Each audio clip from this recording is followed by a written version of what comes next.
Welcome to the program Power to Unite with Elvira. This time, for New Year's, we are very happy to announce to you we have a very much sought after, well-loved, and the most popular Nuncio in our county, Apostolic Nuncio to the Philippines, Archbishop Charles John Brown. So, welcome. Thank you, Elvira. Thank you very much. I'm delighted to be with you this morning. Yeah, I'm glad that you accepted, our invitation to be interviewed because you have been here for 6 years already. Yeah, actually 5 years. I've just celebrated my 6th Christmas, but I'm beginning my 6th year. I've completed 5 years. Okay, so we will follow your experiences here in the Philippines later on when we come back dito po sa programa ng Power to Unite with Elvira.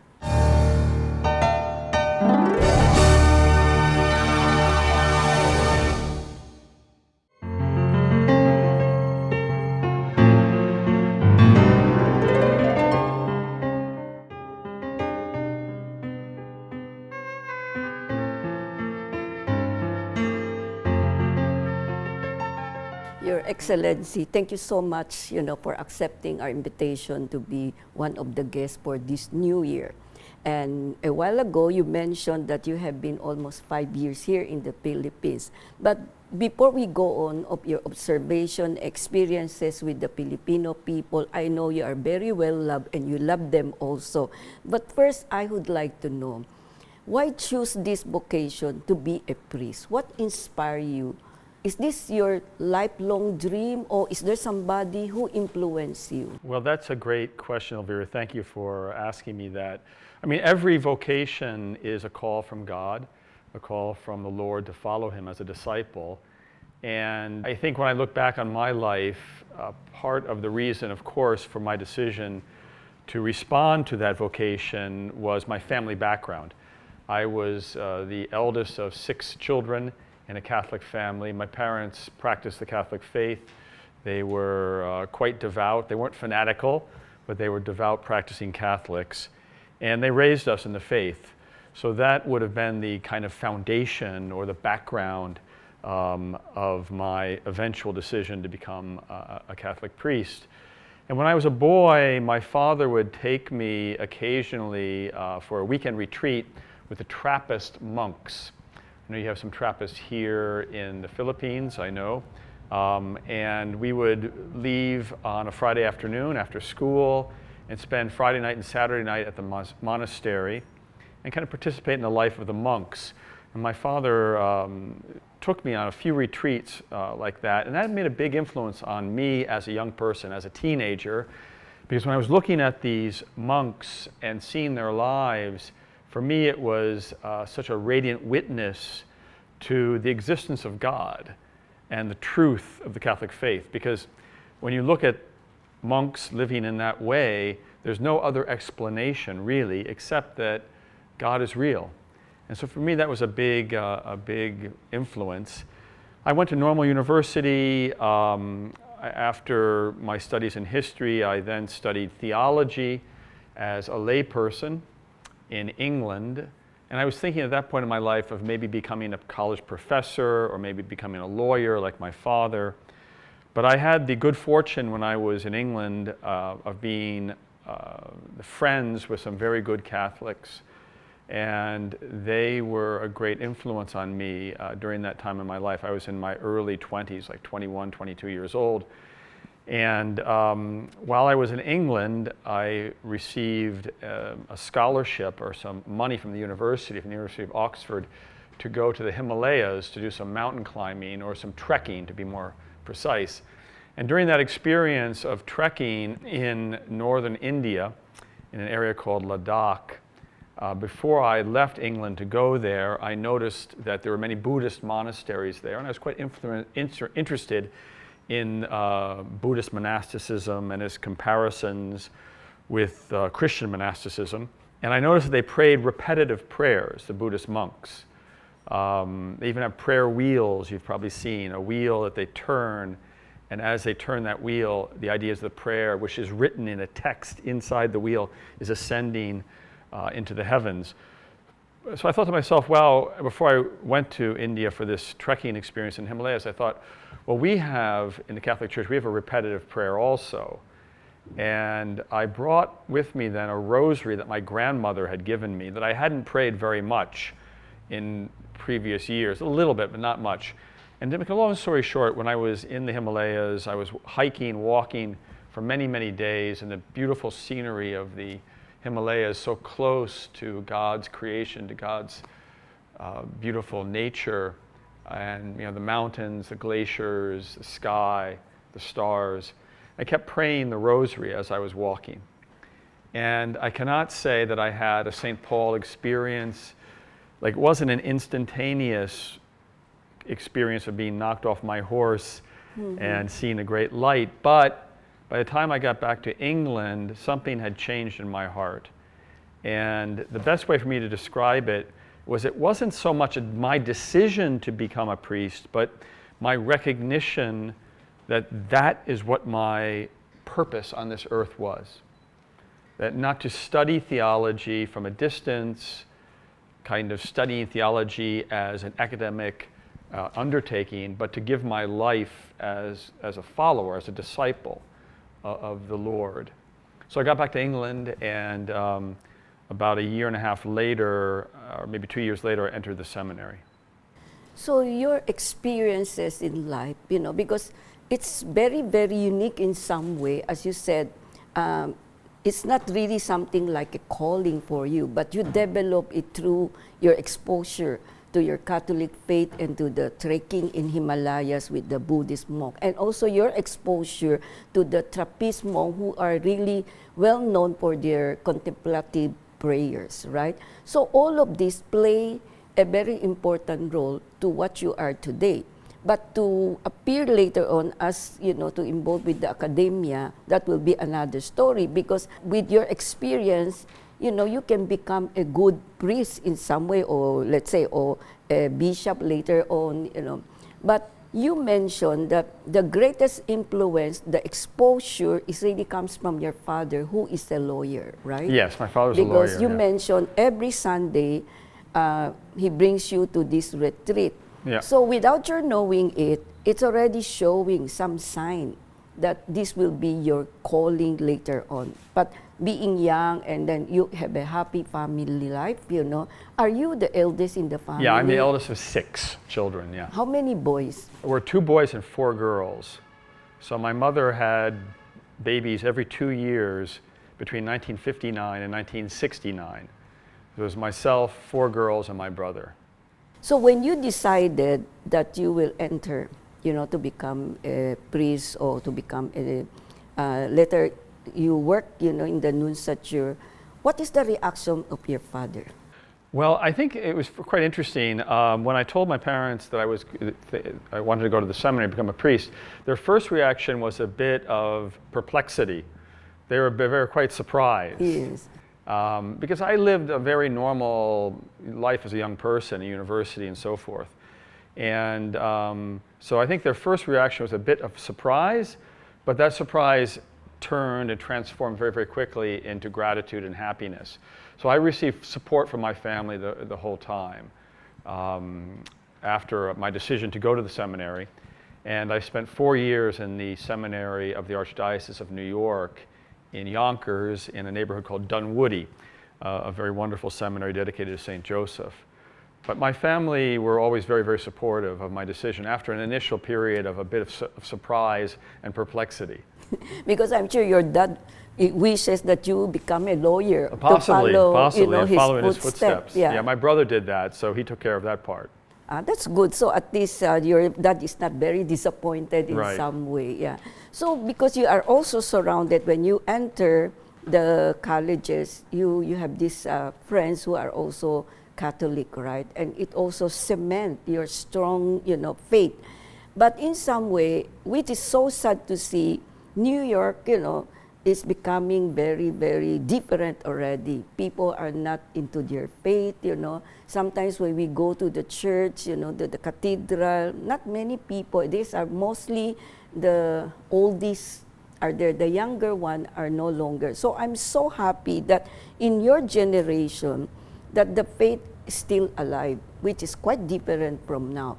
And then from, you had the chance to go to Himalayas. Then I think this play a very important role in your decision because as you said, walking, reflecting, and it's true when you are in the mountains, you are with nature.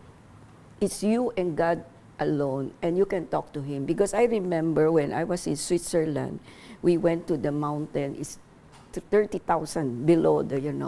When I reached the one on the auto, it's very scary because the route, when you look down, if you fell one step, it's all pine trees. You might die, But when you reach the top, it's exhilaration feeling. You will shout, because as if the cloud is very near, you can touch God.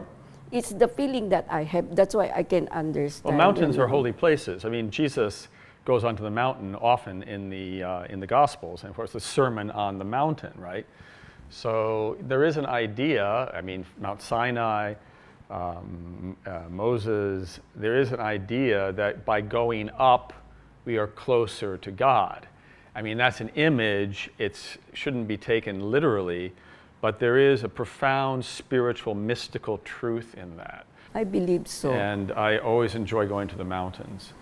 And you have this kind of feeling you want to shout to the world, you know, something like that. It's something very spiritual. You cannot explain it. So I'm so happy to hear that you have that kind of experience because it molds your personality to go everywhere without fear, but the courage because you know you are well taken care of, It's because you readily accept what is given to you, You did not hesitate. You have the courage to follow the will of God without your knowing it.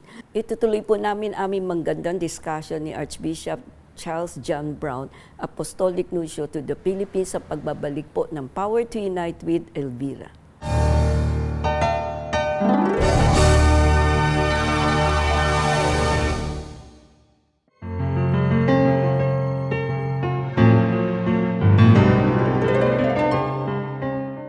Your Excellency. So after graduation, you entered the seminary and then you graduated.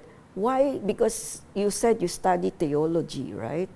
So why choose to be in the academia? And I know when you enter academia to be, to future diplomat, you have to be endorsed by a bishop of your local. I think, we have to make a little clarification here of my story. So my basic story was I went to the seminary in the Archdiocese of New York. Yes.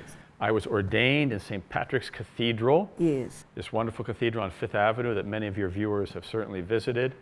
On May 13th of 1989, and I was sent to a parish in the Bronx, St. Brendan's Parish in the Bronx, which at that time was still a parish with a lot of Irish immigration. I spent a couple of years in the parish, and then I was sent to Rome for further studies with the idea that I would return to New York and teach in the seminary. Okay. And while I was in Rome, doing my studies faithfully, or more or less faithfully, they needed someone who spoke English in an office that was then called the Congregation for the Doctrine of the Faith, run by a cardinal named Joseph Ratzinger. So in 1994, I began to work for Cardinal Ratzinger in the Congregation for the Doctrine of the Faith. And I did that for about 16 years. Wow. Until the autumn of 2011, when Cardinal Ratzinger had already become Pope Benedict. And a difficult situation arose in Ireland, and Pope Benedict asked me to go as Nuncio to Ireland. So I'm giving you a very quick version of my life, but I never went to the the Diplomatic Academy in Rome. Okay. Which is unusual because the vast majority of nuncios, we have about 100 nuncios, and probably 96 or 97 of them all went through the normal diplomatic process and of preparation, which is a very wonderful and intense process in which there's studies in Rome at the academia, as you say, and then the young diplomats go out to different nunciatures around the world, working as secretaries and then as counselors in different nunciatures all over the world. They have a rich experience And then for some of them, maybe after 15, 18, 20 years of this experience as a secretary or counselor, they become a nuncio. That was not my experience at all. I was basically in Rome for 16 years, not in nunciatures, close to Cardinal Ratzinger. And then, of course, he became Pope. And I continued to work in the same office under his successor, Cardinal Leveda, William Leveda, in the Congregation for the Faith. But basically, it was because of a difficult situation in Ireland and the fact that Pope Benedict knew me and thought that I could perhaps go to Ireland and make the situation not worse. Because I know during that time, during the Eucharistic year, right after your stay there, I know already the problem that you have encountered. It's very difficult, Yeah, there was a difficult problem basically in the summer of 2011 before I got to Ireland. But it all resolved in large parts. The diplomatic aspects were completely resolved. But the church is still, in Ireland, has its challenges, especially with regard to vocations. A number of vocations is a considerable issue even today in Ireland. That's why it's good that you tell me you did not undergo the usual process to become nuncio. This is very interesting because it must be, your experience with the late Pope Ratzinger, Pope Benedict. He's a holy person and that his mind, he's highly respected in the academic field because of his teaching.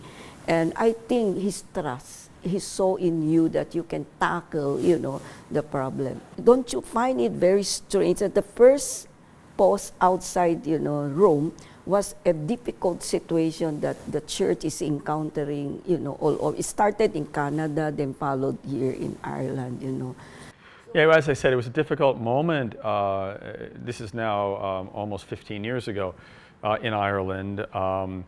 But many elements of that situation have improved. The problem, as all of you know, was due to the problem of sexual abuse of minors in Ireland. And the Irish church, even before I arrived, had put in very strong and effective regulations, norms, guidelines that really have made it a very, very safe place for children and young people in the church in Ireland. And there are basically, since I was nuncio there, I would hesitate to give a precise number, but basically no cases of any kind of abuse of children or young people in the last 15 years in Ireland. Very, very few, if any, because of the good norms that they put into place. But I think the problem lies with the media, because the media are not very supportive, Well, you have different problems. I mean, you have the problem of a degree of we can say corruption and sin in the clergy, and that is an objective fact. The media has exposed that fact. The media at times has their own reasons for wanting to expose that, but with very, very few exceptions, what the media was saying about that situation was correct and accurate. Yeah, but because I remember when we were in the Eucharistic Congress, there are many people who attended the first day and the last day. Yeah, I was there in Ireland. Yeah, in Ireland. But the media doesn't make so much noise except on the last day when they were shocked. Wow, so many people attended. And I was interviewed. I said, I'm so disappointed because the Irish missionary came to our country. They are the one who propagate the faith. But now it's Filipino who are going out, telling you about our faith. I remember. That's a very interesting point, yeah. So it was quite strange that these Irish, they are known to be devout Catholic. Why it happened like that? But anyway, so from Ireland, you moved back to Rome, or is this your first assignment? No, so after a little more than 5 years, 5.5 years more or less in Ireland, Pope Francis sent me as nuncio in a country in Europe called Albania. And I spent about 3.5 years in Albania. And then I was sent again by Pope Francis here to the Philippines. It's interesting, I'll just say in parentheses about talking about immigration Filipinos. I've been nuncio in 3 countries: Ireland, Albania, Philippines. These are 3 countries, perhaps the highest 3 countries in the world with regards to the experience of emigration, leaving the country. The Irish went all over the world. Some of my ancestors were Irish people who went to America, certainly because they were impoverished and they wanted a better life for themselves, and they went to the United States of America.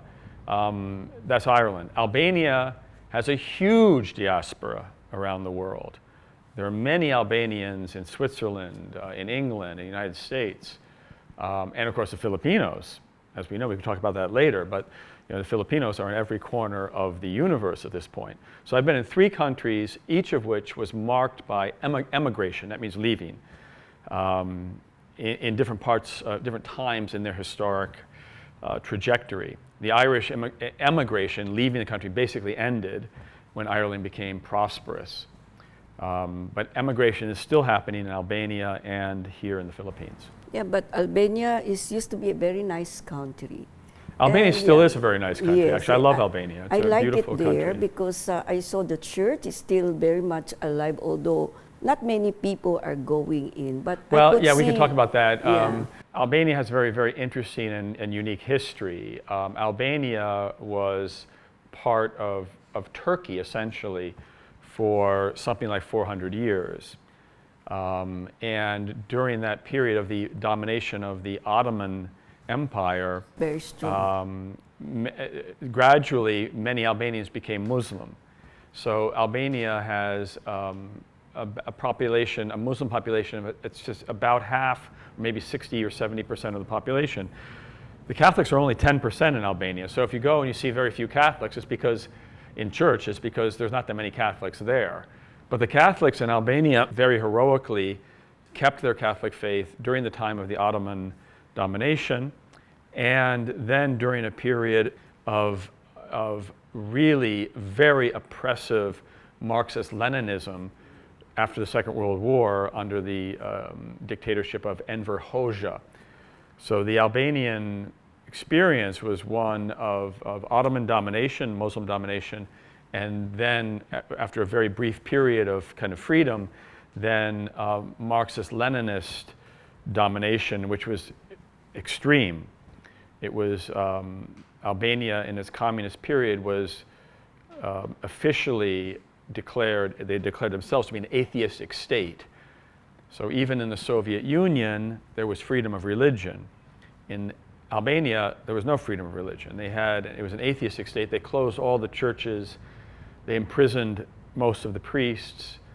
They martyred many. I mean, Albania is a very small country. They have more than 35 beatified martyrs from a period after the Second World War. So martyrs who died in Albania in my lifetime, who have been beatified. And that's, I mean, for a small Catholic church, this incredible richness of martyrdom is part of the beauty of the church in Albania. Yeah, and I think that's really very interesting. You see how faith kept them alive in spite of the situation which is beyond their control. Itutuloy po namin aming magandang discussion ni Archbishop Charles John Brown sa pagbabalik po ng Power to Unite with Elvira.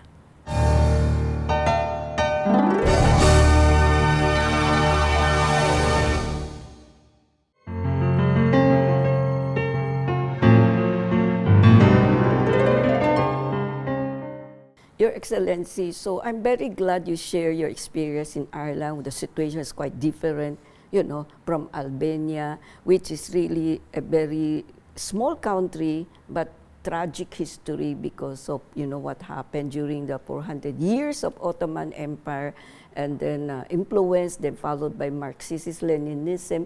And this is also very, very horrible for the people. That's why a lot of them who can go out, they really go out, just like what is happening to Ukraine. The war in Ukraine, people are going out also.